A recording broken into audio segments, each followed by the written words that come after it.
やりすぎたな。どうも、ヒデチューブです。お疲れ様です。さて、突然ですけれども、こちらのジェノザウラー、当時物です。会社同僚 K さんが実家の掃除をしていたら発掘されたそうで、何でもお子さんが怖がったらしく、これもう捨てるしかないかなと言っていたところを、私が頂戴いたしました。ありがとう K さん。で、もらってきたはいいものの、ロングレンジパルスレーザーライフルは残念ながら欠品しております。で、当時の K さんがどうやら筆で部分塗装したらしく、シルバーが微妙に色がついているのと、さすがに古いものだけあってゾイドキャップがもうボロボロです。でもって紫の部品も ABS が変色しちゃっています。肝心の動力がどうなっているかちょっと確認してみたいと思います。電池を2本入れまして、スイッチオン。何も反応がない。ただの屍のようだ。ありゃ、ダメですねこれ。死んでるなモーターが。なんということでしょうか。ここゾイドの命だと思うんだけどな。仕方ないんで直していきましょう。何はともあれ分解していかないと現状どうなってるのかがわからないんでばらしていきます。キャップはもうカチカチになってて全然ダメですね。全部のキャップがそうなんじゃないかなと思います。総取っ換えしましょう。これもやっぱりダメだ。こんなところにワッシャーのような部品が入ってる。へえ、知らなかった。実はジェノザウラ触るの初めてなんで、こんな構造になってるんだっていう驚きを感じながら分解してます。ダメだ。よ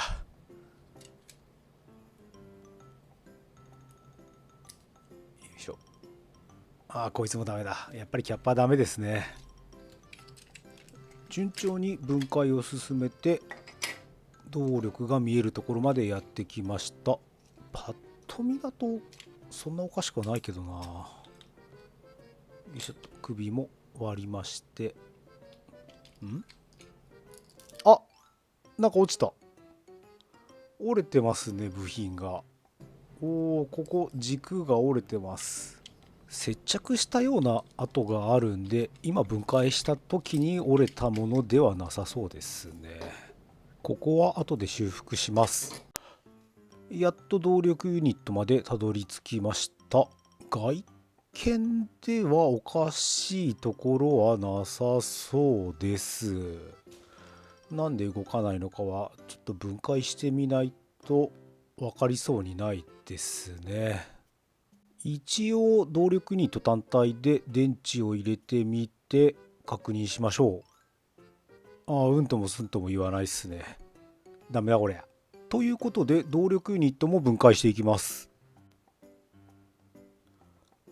外したネジはなくさないように注意しましょう。初めて分解するからよくわからんけど、ここ違うな。逆だ。こっちを外せばいいのかな。ちっちゃいギアがいっぱい。これなくさないように気をつけないと。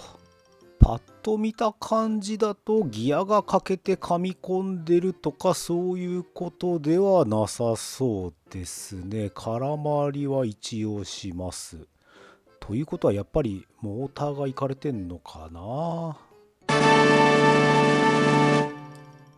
はい、ミニオンレーサーなら誰もが持っているだろうハイパーダッシュモーターを代わりのモーターとして準備いたしました。ということでまずはピニオンギアの交換をしていきましょ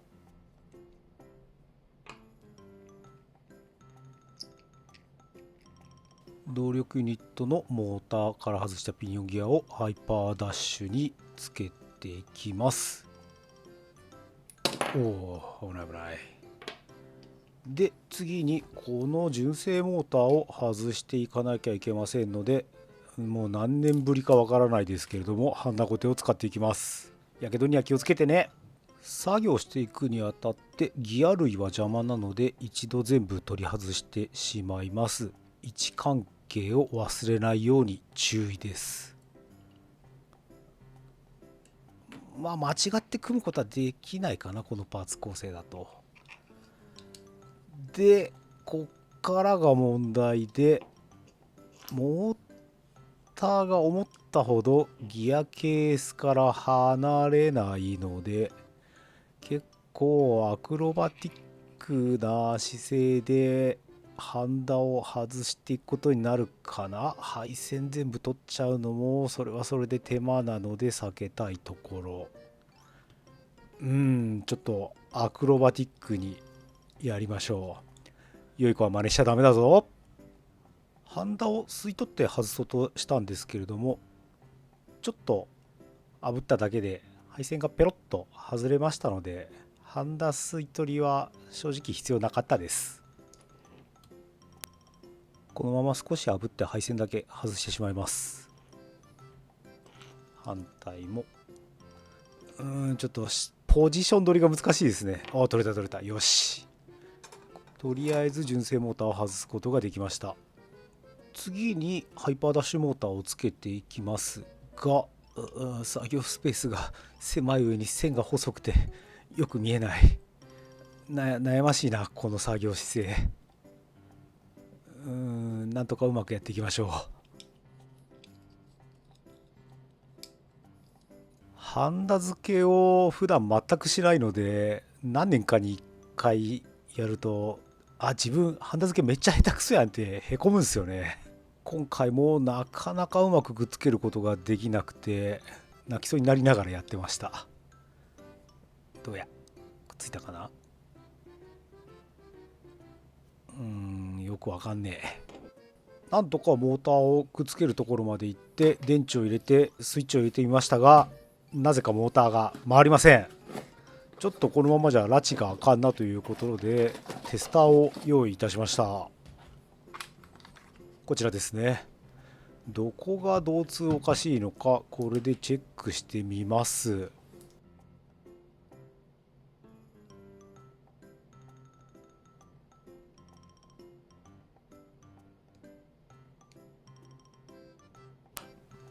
そういえばそもそもこのモーター生きてるのかな、そこ確認してなかったですね。無理やり電池をつなげてモーター単品試験です。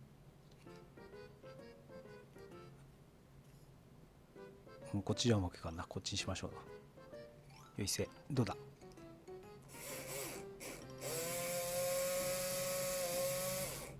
モーターは元気ですね。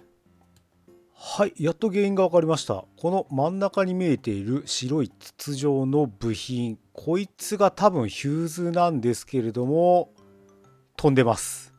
導通がここがありません。おそらくですけど純正モーターがロックしたタイミングで加熱防止のために飛んだんだと想像します。試しにこのヒューズを迂回する回路を作って動かしてみましょう。さあどうかな。めっちゃ元気に動く。こいつだ、このヒューズだ。おそらく安全装置としてヒューズついてるだけだと思うんで、もう今回はいいかな、ヒューズなしで。ということで適当な配線を持ってきてこれをハンダ付けすることでヒューズを迂回します。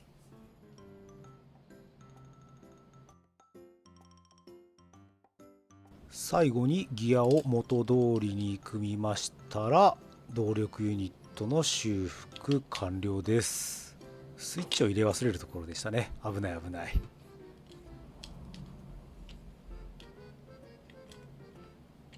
配線を挟まないように気をつけましょう。ネジを締めたら完成かな。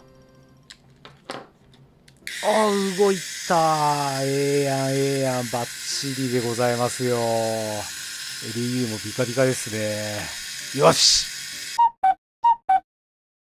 次はこの折れちゃってた軸の修復をしていきます。どうするかな。もともとあった場所に穴を開けてそこにこの軸を突っ込んで接着しちゃえばいいかな。それで直せるような気がします。多分軸の長さもここまでなくても構造的には問題ないはずです。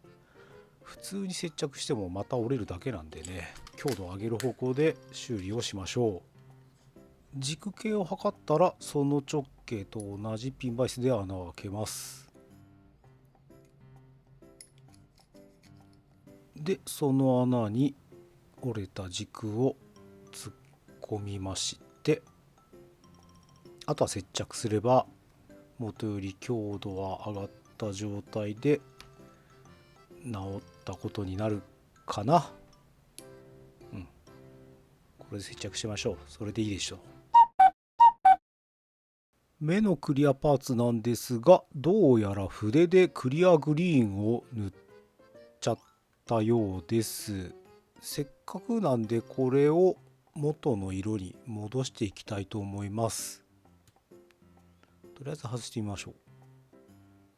よいしょ。やっぱり元はただの透明な部品ですね。なのでこの塗装を剥ぎたいんですが、どうしよっかな。削っちゃいますか、ヤスリで。そうしましょう。いやー、とりあえず粗いヤスリで一気にやってしまいますよ。いいですね、落ちてきましたね。塗装を落としましたら、こちらの紙ヤス仕上げ用で1万番まで磨くことで、はい、ここまでクリアパーツ復活しました。ここまで復活すればもういいでしょう。大満足です。よし。ちょっと一回つけてみるかな。いいんじゃないですかね。いい感じだと思います。見てわかるように紫の部品がことごとく変色してしまっています。これはもう ABS 部品の宿命なんでどうしようもないんですけれども、なんとかしたいということでメラミンスポンジで一回こすってみましょう。これでなんとかなればラッキーというところですが、どうかな。全然ダメでした。変色落ちなかったです。もう内部から変色しちゃってるんでしょうね。表面だけの問題ではないみたいです。ネットなんか見てると、とある種類の漂白剤を使えばこの変色を元に戻せるという情報もあるんですが、ちょっと古いんで脆くなってるんじゃないかなっていうのもあって、漂白剤につけるのは怖いんで、もう一層赤く塗っちゃいましょう。それだ。さて次です。シルバーがどうやら筆塗りされているんですが、これ剥ぎたいんですよね、一回。ただどんな塗料を使われているかわからないので、とりあえずこちらのマジックリンを使って塗料が落ちるかどうか試してみたいと思います。水性塗料ならこれで落ちるんですけども、どうですかね。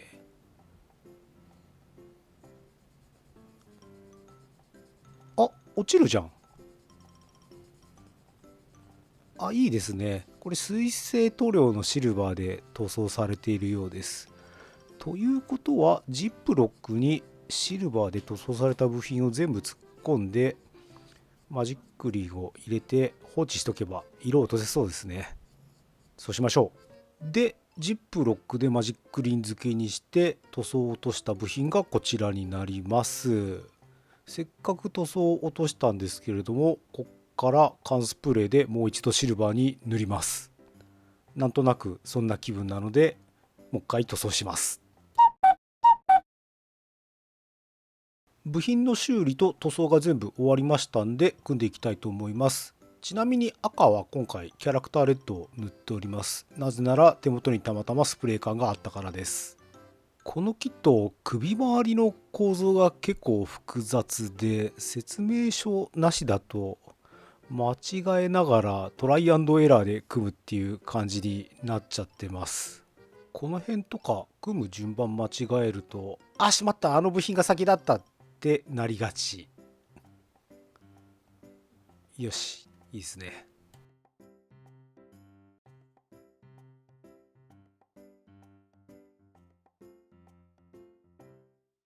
爪のパーツのシルバーもちゃんと塗り直しました。ゾイドキャップはゾイドワイルドから拝借してきておりますが、やっぱり色が合わないっすね。この色は悩ましい。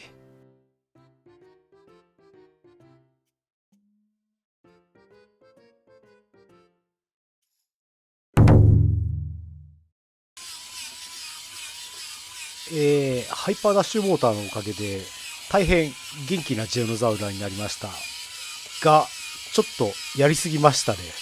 元気すぎて、なんというか落ち着きがない、情緒がない感じがちょっとしています。はい、そういうことで今回は少し趣向を変えまして、もらったゾイドをレストアしてみようの回ということでお送りいたしました。動力ユニットをなんとか修理しまして、変色していた部品も赤く塗ってシルバーも塗り直しましたので、個人的には仕上がりには満足しています。ですが、いかんともしがたい問題として、このカラーリングに合ったゾイドキャップがもう手に入らないっていうのがあります。今回は息子のゾイドワイルドの余ってたゾイドキャップが大量にあったので、それをなんとか流用しましたけれども、やっぱり色が合わないっすね。バーニングライガーならいい感じの色のゾイドキャップが入ってるっぽいんですけど、これはこれでもう普通には買えないですし、ゾイドキャップ問題はなかなか根が深いです。タカラトミーさんがキャップだけ売ってくれると大変ありがたいんですけどね。あと今回の一番の反省点はやっぱりハイパーダッシュモーターはゾイドには元気すぎるということでした。トルクチューンモーターぐらいに抑えとけばよかったです。あとそれから背中のロングレンジパルスレーザーライフルについてはもともとなかったので、今後メルカリかヤフオクで探して買ってこようと思います。ここまで直しちゃったらさすがに武装なしってのは納得がいかんくなってしまいましたね。といったところで本日の動画は以上になります。最後までご視聴ありがとうございました。もしゾイドを修理することがあったら少しでも参考になれば幸いです。それではまた次回お会いしましょう。さようなら。